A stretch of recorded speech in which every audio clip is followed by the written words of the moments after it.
Gravando. Olá, gente. Bom dia, boa tarde ou boa noite. Eu sou a Camila Freire e a gente está dando continuidade aos nossos vídeos educativos para a exposição Signos, Sentidos e Sociedade. Hoje eu vou compartilhar essa mediação com Danilo Pontes, que é o nosso idealizador, e a gente vai ter uma convidada chamada Rayana Silva, que é a nossa convidada para falar de patrimônio. E eu queria também agradecer previamente a Ohana, que está fazendo a nossa interpretação em Libras. Ohana, muito obrigada. Rayana, conta para a gente, por favor, quem é você, o que você está fazendo e um pouquinho da sua pesquisa. Tá. Bom dia, boa tarde ou boa noite. A Camila já falou, né? Meu nome é Rayana. A minha formação inicial é em museologia, bacharelado em museologia pela UFPA. E... Cachorro aleatório. E aí... Tranquilo. E atualmente estou terminando mestrado em Ciências do Patrimônio Cultural pela UFPA também, né? O Instituto de Tecnologia lá da UFPA.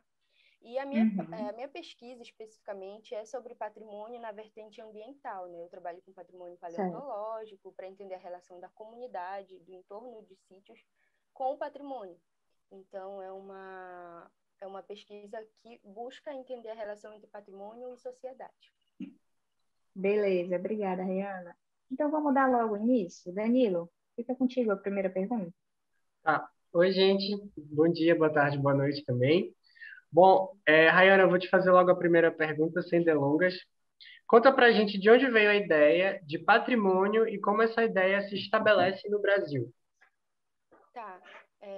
Para a gente falar de patrimônio, eu acho interessante que a gente retome primeiro ao significado do termo, né?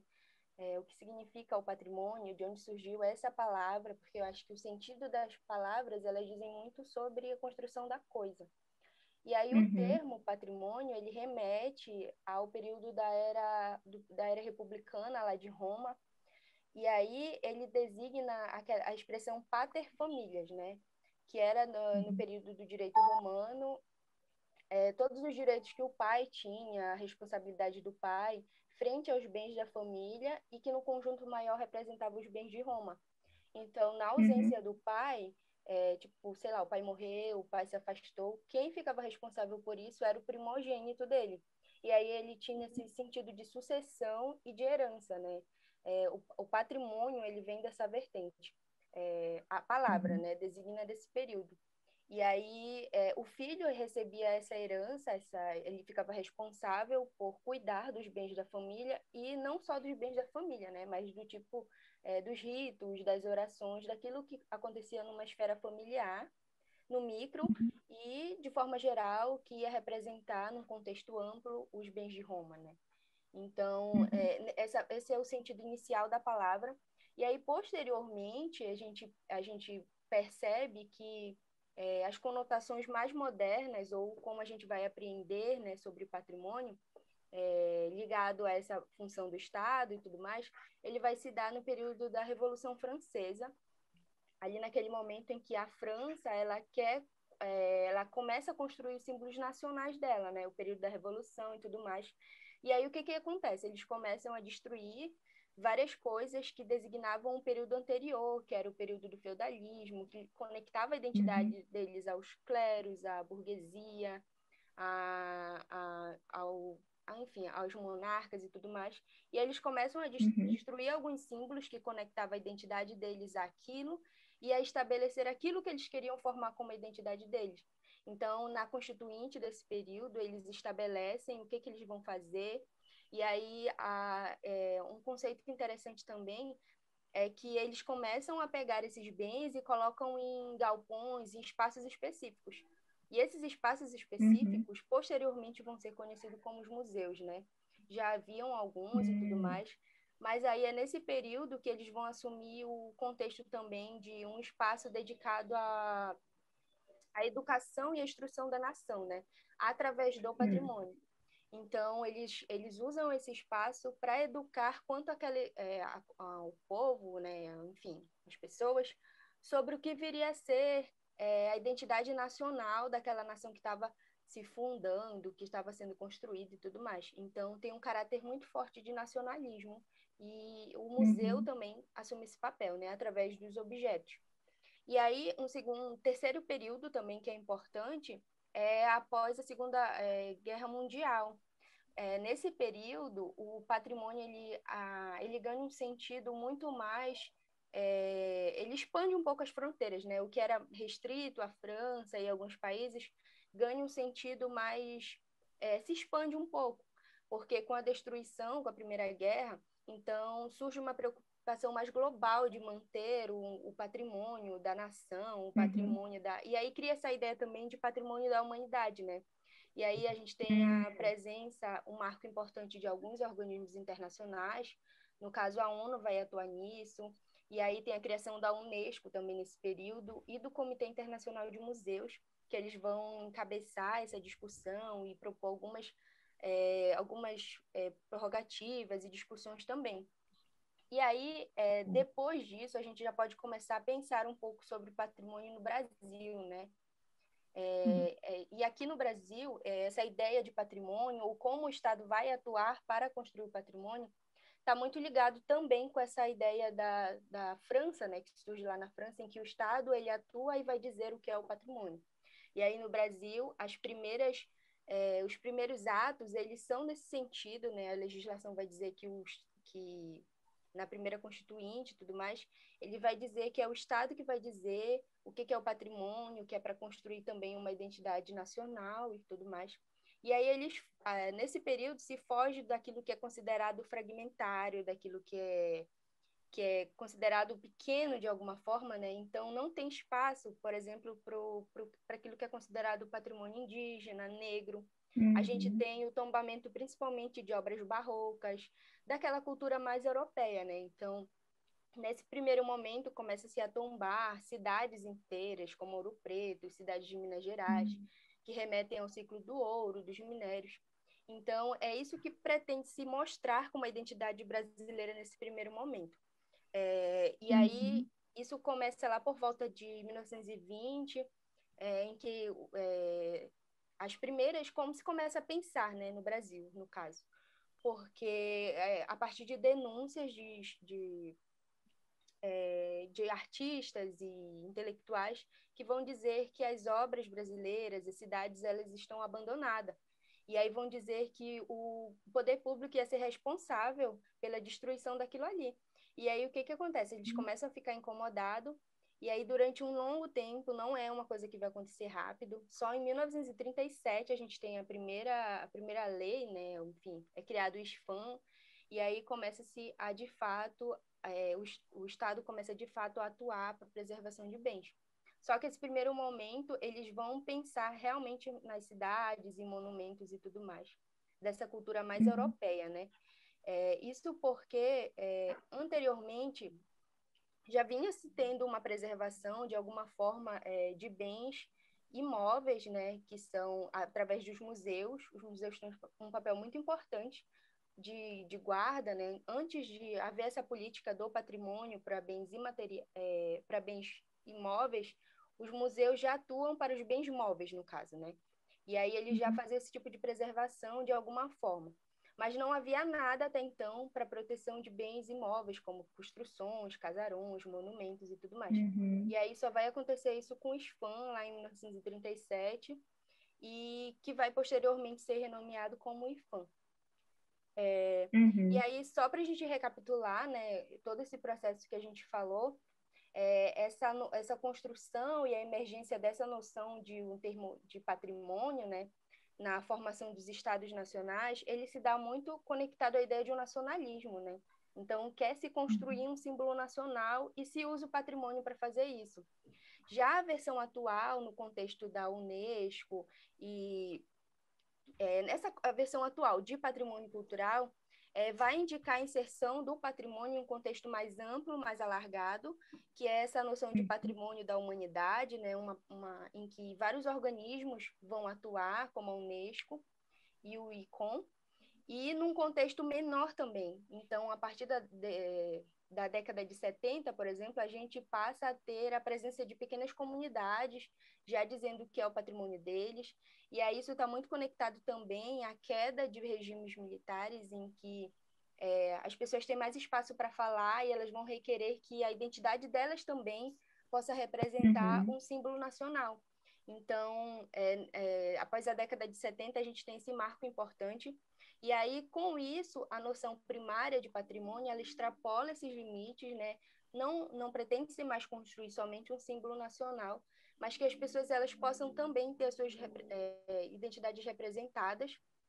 E aí, o patrimônio, ele ganha também um sentido muito político, né? As pessoas usam o patrimônio para se posicionar politicamente, para se inserir politicamente, para requerer direitos e para requerer que a identidade delas seja expressa também na nação de forma mais ampla. Assim. Isso que tu mencionou agora, Rayane, ela está muito ligada, essa última fala, está muito ligada à nossa segunda pergunta, né? Que seria assim, no teu ponto de vista de pesquisadora, né, de estudiosa da área, para que serviria de maneira assim, de maneira mais real, mais concreta, a nível de sociedade, né? Para que serviria o patrimônio cultural? Bom, eu penso que a ideia de patrimônio e o fato da gente ter e construir patrimônios está muito ligada à nossa ideia e a gente saber que um dia a gente não vai mais estar aqui. A gente vai partir, a gente vai morrer e tudo mais. E aí a gente tem medo de perder as coisas. Então a gente constrói esses símbolos que a gente quer que fiquem. E aí a gente passa eles de geração, a gente quer que nossos filhos, netos, enfim, eles perpetuem isso de alguma forma. E aí a gente pode entender que a ideia de patrimônio ela está ancorada em valores identitários, né? E nesse sentido, e quando o patrimônio está ancorado de fato e ele representa algo para, por exemplo, para mim, para ti, e a gente se vê naquilo, o patrimônio ele vai servir para mobilizar a gente, ele vai servir para a gente se comunicar, ele vai servir para a gente operar, para a gente socializar, para a gente agir, porque na ideia macro ele representa direitos e deveres, direitos para mim e deveres para mim e deveres e direitos para o Estado. Inclusive o Estado quando tomba algo ele pode tomba e registra, né, no caso para bens materiais.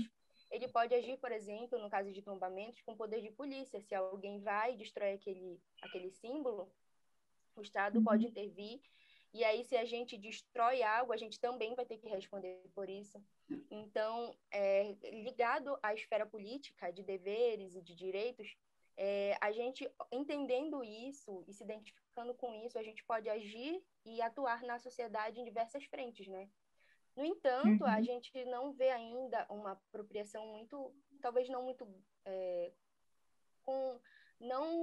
não da forma que poderia ser do patrimônio, né? As pessoas ainda não agem, por exemplo, em relação aos direitos de saúde, aos direitos de educação. O patrimônio é também um direito garantido constitucionalmente e tudo mais, mas as pessoas ainda não caminham tão bem em relação a isso. Eu acho que talvez esteja ligado à ideia de como esse patrimônio é estabelecido no Brasil, né? Que é um momento primário, o Estado diz o que é, e as pessoas não conseguem se identificar tanto naquilo, e eu acho que a gente tem um caminho longo para andar, para a gente, de fato, se apropriar das funções do patrimônio, do que ele pode servir para a gente, né? Para a gente caminhar melhor em relação a isso. Certo. Certo. Então, tendo em vista da gente começar a ver outras maneiras, né, da gente poder se apropriar do patrimônio, eu queria te perguntar, usando o ver-o-peso como referência, quais são os tipos de patrimônios oficiais e não oficiais que estão presentes lá naquele cenário, naquele lugar? E conta pra gente, assim, mais ou menos, assim, a tua visão de pesquisador em relação a isso. Bom, é importante a gente pensar que o patrimônio também é uma questão de valor, né? De forma maior, ele é uma questão de valor. E aí a gente pode pensar em dois tipos de valores nesse primeiro momento para pensar o ver-o-peso. A Sim. gente tem ele enquanto valor de uma categoria jurídica e aí objeto de políticas públicas que garantem, enfim, direitos e deveres, como eu falei aqui.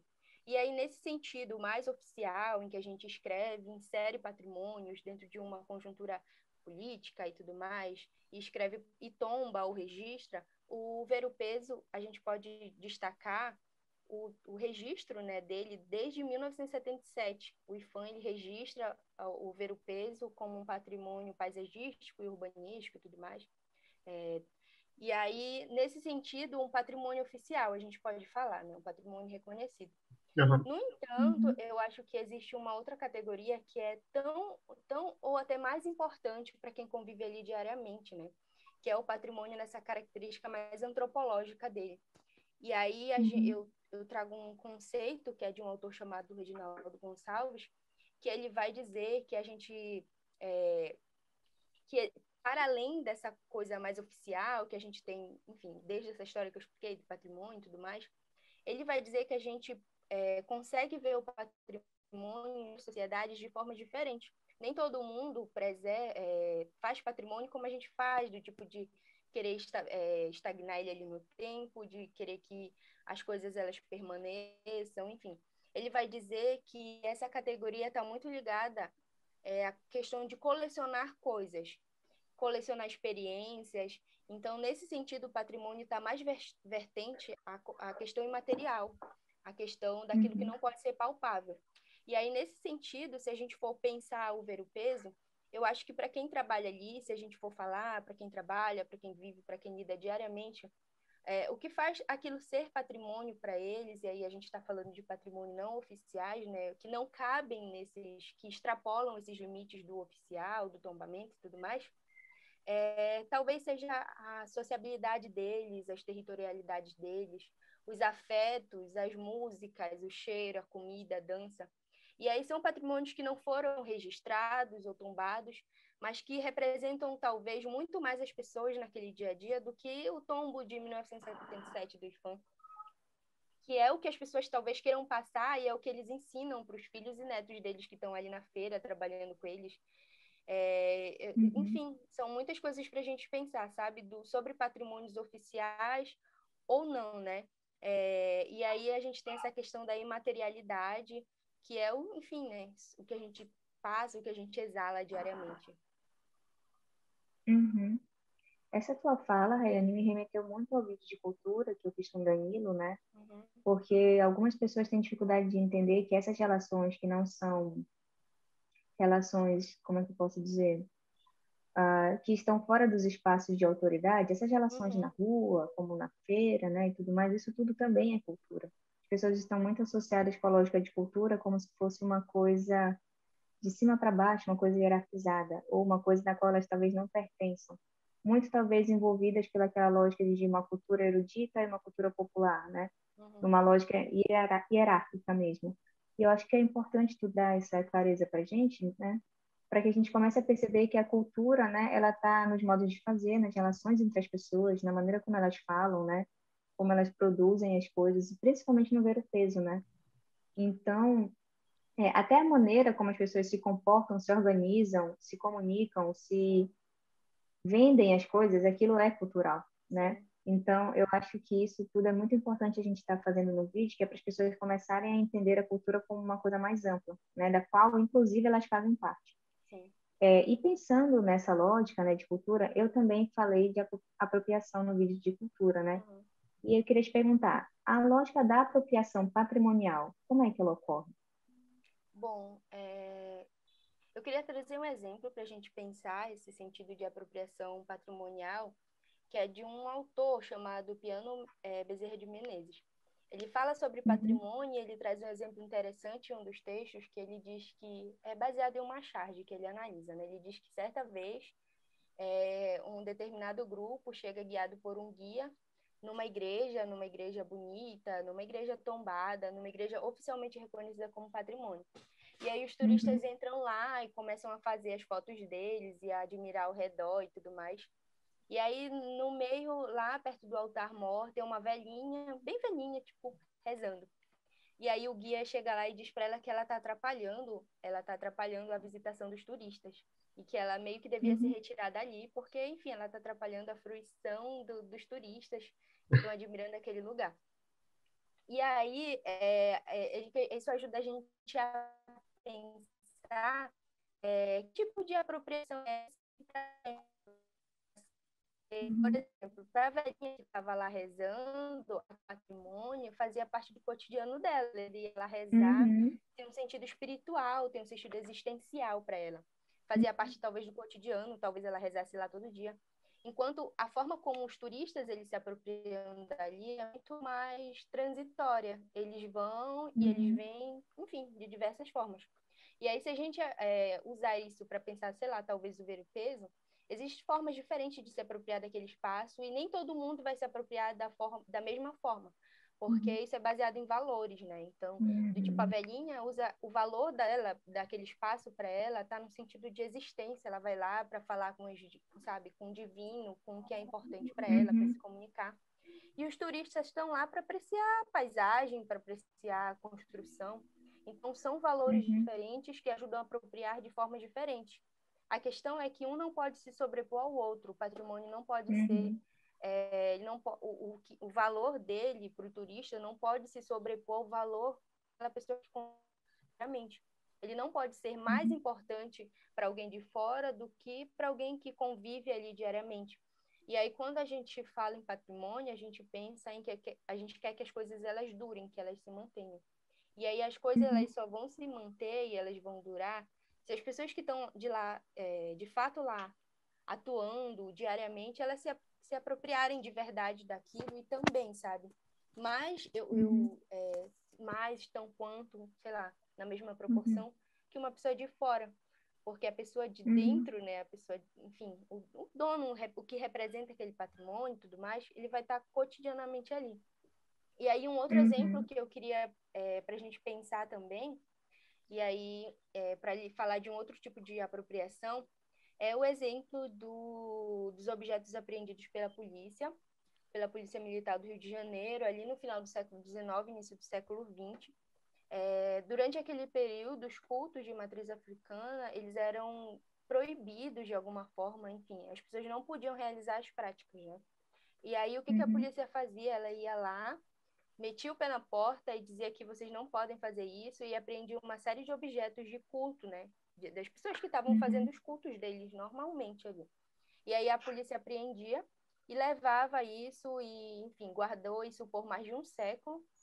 E só atualmente, e durante todo esse tempo, as pessoas, né, donas desse objeto, portadores desse objeto, foram lá e, e ficavam lutando porque elas queriam os objetos delas de volta.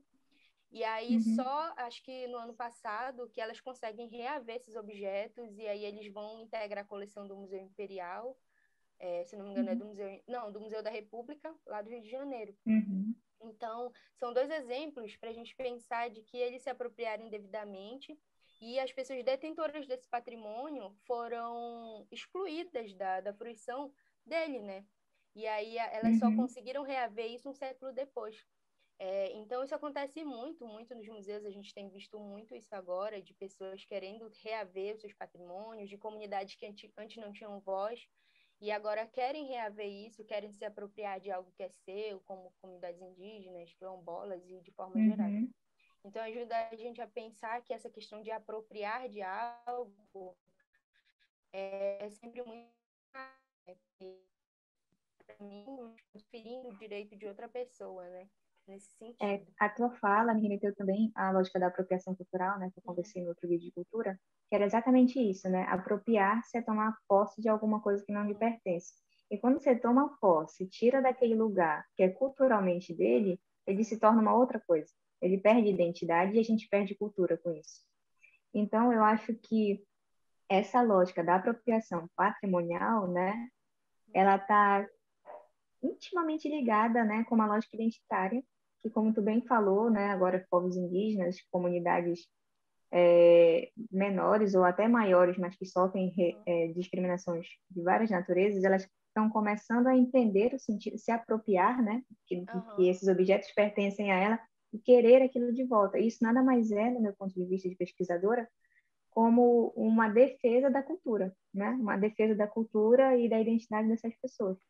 E eu acho que cada vez mais, né, a gente tem que estar atenta a esses mecanismos que, infelizmente, às vezes acontecem para promover apagamentos, o silenciamento de essas naturezas, né? É difícil. Dando continuidade aqui, Danilo, próxima pergunta é dentro da tua área. Conta aí pra Sim, gente. então, Só esperar o Rana aparecer. Tá. Então, eu vou fazer a pergunta de novo, né? Que a gente caiu por conta do horário do tempo do Zoom.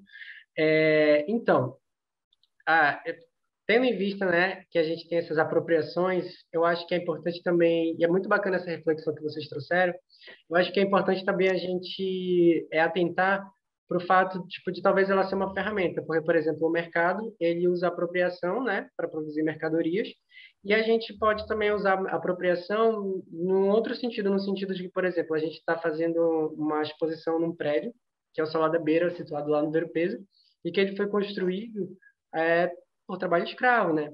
E aí a gente pode fazer a reflexão que a gente vai estar se apropriando desse patrimônio, mas a gente vai estar dando um outro significado Uhum. diferente do seu original, mas assim, um significado totalmente diferente, que vai, pelo menos a gente está tentando, né, provocar um pouco de emancipação social, educação e Uhum. ações culturais lá. E aí eu te pergunto, vou reformular minha pergunta, que eu acho que a minha foi um pouco equivocada, como é que a gente pode fazer para a gente conseguir proteger aquele patrimônio não oficial lá do Ver o Peso, mas que a gente utilize as ferramentas que o próprio sistema dá para a gente. Assim. Então, no caso, Uhum. como é que a gente pode criar uma relação mútua com o patrimônio, mas sem cair nesse reducionismo ao mercado, assim, sabe? Uhum. Como a gente conversou, né? Uhum. Essa questão do patrimônio está muito conectada a uma função identitária. Então, a gente tem que ter cuidado no processo para que isso não se perca, né? Porque a lógica do mercado é sempre transformar as coisas em mercadorias. E aí, quando acontece isso, apagou aqui.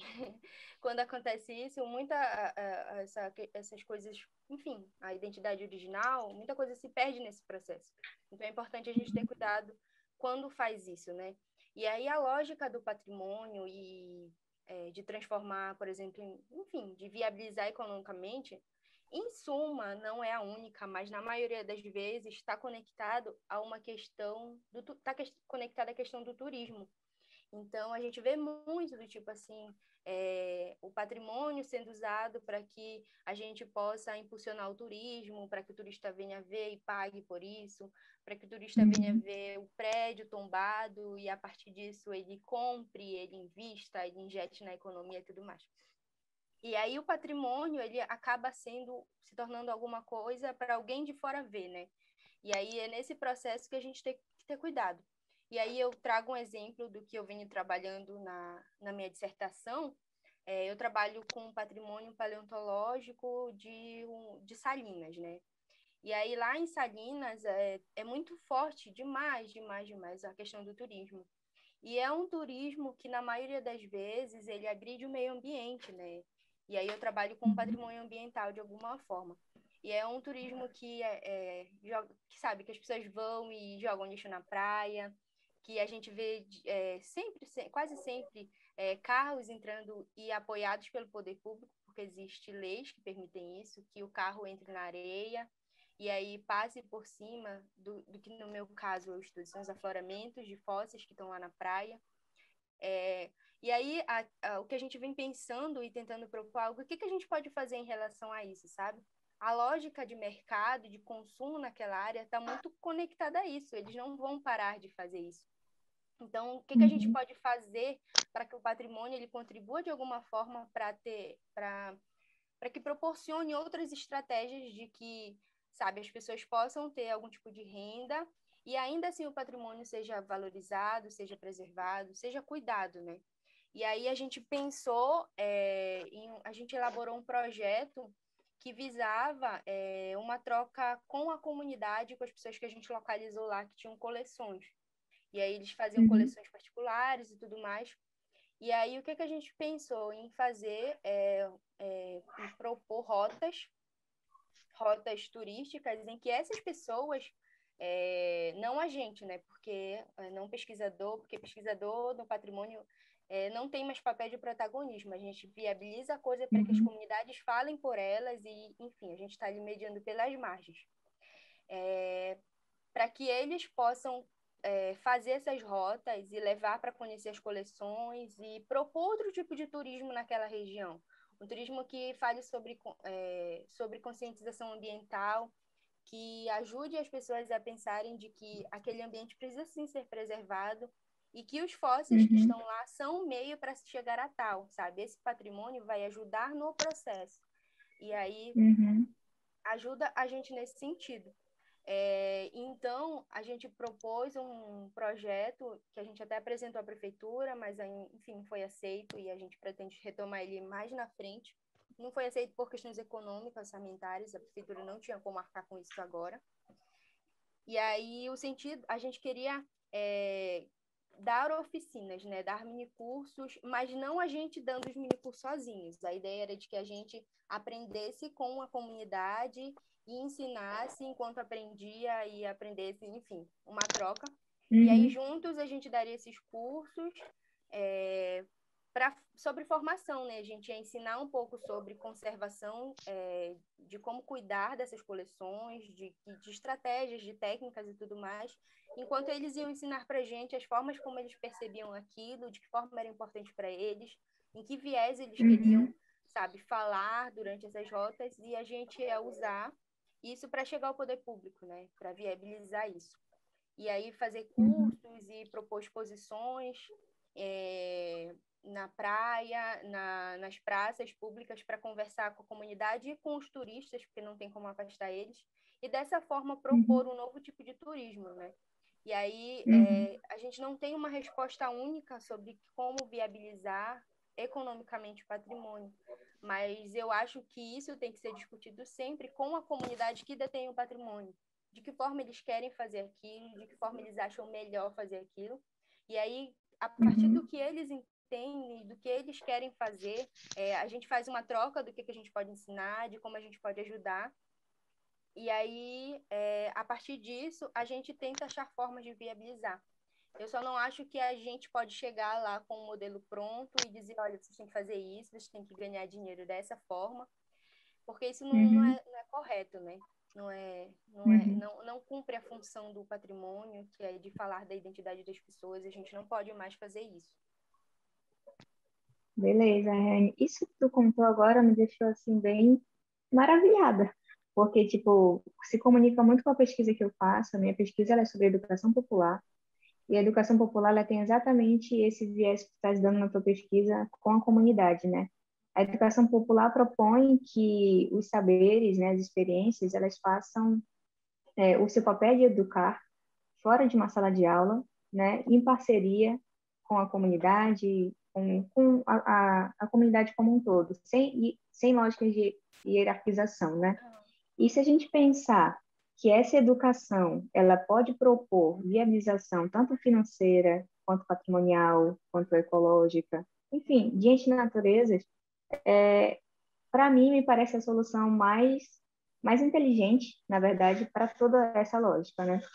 E aí, pensando nesse ponto de vista educativo, né, que é uma coisa com a qual eu trabalho e relaciono profundamente, eu fico pensando como é que a gente poderia pensar a educação patrimonial. Tu já deste uma introdução a partir do teu projeto, né?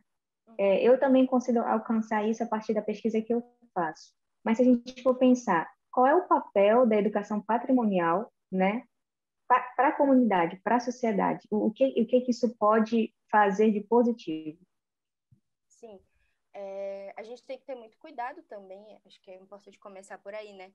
Com a educação patrimonial, porque ela pode servir tanto para a gente ajudar a educar para a liberdade, para a autonomia, e, enfim, nesse sentido mais complexo da educação, né?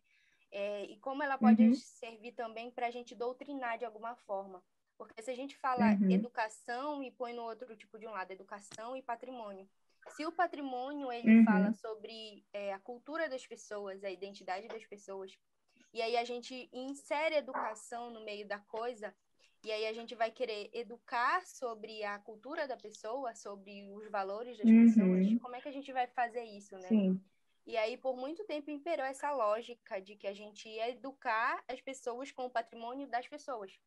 E aí a gente não Uma coisa pode bem fazer hierarquizada, né? isso. Bem hierarquizada. A gente não pode fazer isso, né? E aí, uma coisa interessante para a gente pensar é que a partir da na década em 70, eu não lembro exato, acho que foi em 72, ocorreu, se propôs ali a questão do patrimônio integral, né? Ocorreu ali no em Santiago, no Chile. E aí foi nesse Uhum, momento, quem teve um papel muito importante foi Paulo Freire. Paulo Freire ia uhum, encabeçar as discussões e tudo mais sobre o patrimônio integral, especificamente pensado para a América Latina, né? Que é um patrimônio que não envolve o objeto em si, a gente não pensa o patrimônio mais a partir do objeto, o valor não está no objeto, ele está no que as pessoas atribuem a ele, nas funções que as pessoas pensam, nas relações que são traçadas e tudo mais. E aí uhum, a obra de Paulo Freire contribuiu muito para pensar essa questão do patrimônio integral. Ele ia encabeçar discussões, só que ele foi impedido por causa do período da ditadura e tudo mais, então ele não pôde fazer isso. E aí quem fez foi uhum, Varrini. E aí o Varrini, ele vai dizer que a nossa função enquanto pesquisador, que lida com comunidades e tudo mais, é ajudar, mediar pelas margens, contribuir e não ser protagonistas para que o patrimônio ele uhum. cumpra a sua função de ajudar para o desenvolvimento local das comunidades, para que possa contribuir, sabe? Enfim, bem Paulo Freire mesmo, sabe? Para a emancipação, Bem para libertador, né? bem libertador. O patrimônio ele cumpre essa função. E eu gosto muito de pensar assim, sabe? De que eu não vou chegar num local e vou te educar por uma coisa que é tua, sabe? Tu sabe mais daquilo do que Uhum, eu. Eu sei, eu tenho conhecimento técnico, eu tenho conhecimento que a academia me ensinou. Mas o que vai uhum, proteger e vai valorizar esse patrimônio a ponto de que ele seja perpetuado e mantido para a geração atual e futura, como é a lógica preservacionista, é o uhum, valor e a forma como as pessoas vão lidar com aquilo no cotidiano, né? E aí, uhum, nesse sentido, a educação patrimonial tem que sempre ter esses princípios de que, é, enfim, eu vou mediar e eu não vou te ensinar nada. Eu estou aqui para ajudar e uhum, para contribuir no processo. Mas eu não vou te dizer o que fazer, eu não vou te educar para o teu patrimônio. Então, a gente tem que ter muito uhum, cuidado com isso quando a gente for fazer sei lá, a gente tem que sempre ter em mente que é uma relação de troca, sabe? Eu troco contigo, eu te ensino o que eu sei e tu me ensina o que tu sabe. E aí o nosso projeto que a gente vem desenvolvendo no mestrado e tudo mais, ele parte dessa lógica, sabe? De que a gente está trocando com as pessoas, e aí quando a gente troca, a gente tem muito mais a aprender e enfim, a alcançar se a gente caminhar assim. aham. Isso que tu Operação. falou me lembrou, só um momentinho, Daniela, isso que tu falou me lembrou um termo de uma escritora chamada Bell Hooks, que ela fala de comunidades de aprendizado. As comunidades de aprendizado se caracterizam justamente por isso que tu falou, né? Por esse aprendizado mútuo que não fica na responsabilidade integral de uma única pessoa, de maneira hierárquica, né? Que os outros têm de aprender. Eu gosto dessa lógica, dessa comunidade de aprendizado que contribui para o desenvolvimento positivo, né? O desenvolvimento positivo, sustentável, né? Da comunidade como um todo. E eu estou maravilhada. Muito obrigada. Danilo, tens alguma pergunta? Na verdade, eu também estou muito grato por esse bate-papo, por tudo que eu aprendi hoje sobre o patrimônio, né? E, é, Total. né? E muito maravilhado ainda mais, porque tudo que tu falou sobre o patrimônio, da gente não reduzir, inclusive, ele a esse viés mercadológico, né? Bate com tudo também que eu estou pesquisando. E, na verdade, também bate com todas. Isso não é só a gente que está falando também, né? Tipo, já tiveram conferências, eu vou citar aqui a conferência de 2005 da diversidade, da promoção e proteção da diversidade da cultura também, que eles Uhum, fizeram esses consensos em relação aos nossos patrimônios culturais, que eles não podem simplesmente ser só acessórios das mercadorias e tudo mais, eles têm outros valores que são maiores do que isso. E uhum. a tua pesquisa, tudo que tu apresentaste para a gente, tipo, só contribuiu assim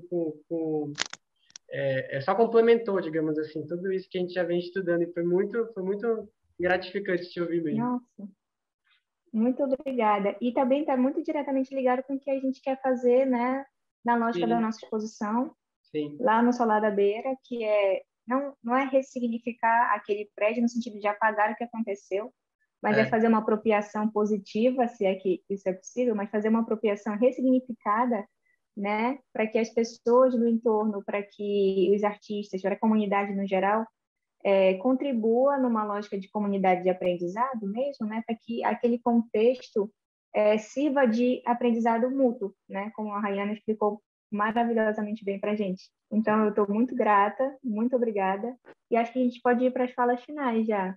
Vou começar com a Rayana de novo. Rayana, só o nosso adeus agora. Tá bom, eu queria agradecer, né? Eu acho muito louvável essa atitude de vocês de pegar esses conceitos que eles atravessam uma exposição, mas eles nem sempre ficam aparentes. Eles atravessam enquanto o pesquisador, ou enfim, alguém que está pensando a exposição, ele tá criando a ideia e tudo mais, mas eles não ficam tão claros, tipo, não fica tão claro o que a pessoa entende por patrimônio, o que ela, sabe, está construindo como patrimônio e o que ela quer deixar claro ali. Então, essa atitude de vocês de extrapolar esses limites e deixar claro, olha, a gente entende isso aqui por patrimônio, a gente entende isso aqui por cultura, por economia criativa, a gente entende isso aqui. E a nossa exposição vai estar sedimentada sobre esses vieses e tudo mais. É muito, muito legal porque ajuda, né, as pessoas a irem além, sabe? Elas não vão só ver e ouvir algo, elas vão ser incitadas a pensar e pensar além dos limites mais tradicionais. Então, eu admiro muito e parabenizo vocês por essa atitude.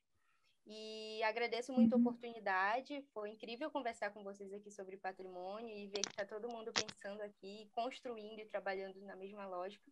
E também agradecer ao Hannah por facilitar essa conversa para a gente, para que outros públicos possam ter acesso, né, para que as pessoas possam ter direitos e alcançar esses direitos também, de ouvir e falar, de entender sobre patrimônio também. Então, eu agradeço muito a oportunidade de hoje. Muito obrigada. Muito obrigada, Rayana. Danilo, suas palavrinhas finais. Bom, gente, muito obrigado. Agradecer de novo a Camila pela mediação. Como eu falei, já não sou professor e a Camila exerce esse ofício com uma plenitude que, enfim, só admiro. Obrigado, Rayana, pela sua presença aqui, pelo tudo que você compartilhou com a gente. Obrigado, Hannah, também por estar compartilhando, expandindo a nossa mensagem, né, para um público maior, como a Rayana falou, que é direito dessas pessoas também de ter acesso ao conhecimento. E é isso. Muito obrigado para você que está assistindo também. Obrigada, gente. Certo, gente. Então, eu queria também agradecer ao Danilo, né, por ser o nosso grande fazedor, o nosso grande promotor de tudo isso, né? E eu também queria agradecer ao governo do estado, né, que está promovendo isso a partir da Lei Aldir Blanc. Rayana, muito obrigada por todo o teu conhecimento, toda a tua simpatia, eu estou encantada, muito obrigada. Danilo, mais uma vez, obrigada pelo convite, pela participação. Ohana, nossa grande parceira, muito obrigada, né, que a gente possa trabalhar cada vez mais vezes. E é isso, gente, eu queria agradecer a todos e temos mais vídeos depois desse, mas com calma, daqui a pouquinho a gente posta mais. Muito obrigada a todos e eu espero que esses vídeos também façam que a gente fomente cada vez mais, né, esse espírito de aprendizado coletivo, né, comunidade, para a gente desenvolver, né, perspectivas que sejam mais significativas para a nossa cidade. Tá legal? Muito obrigada a todos.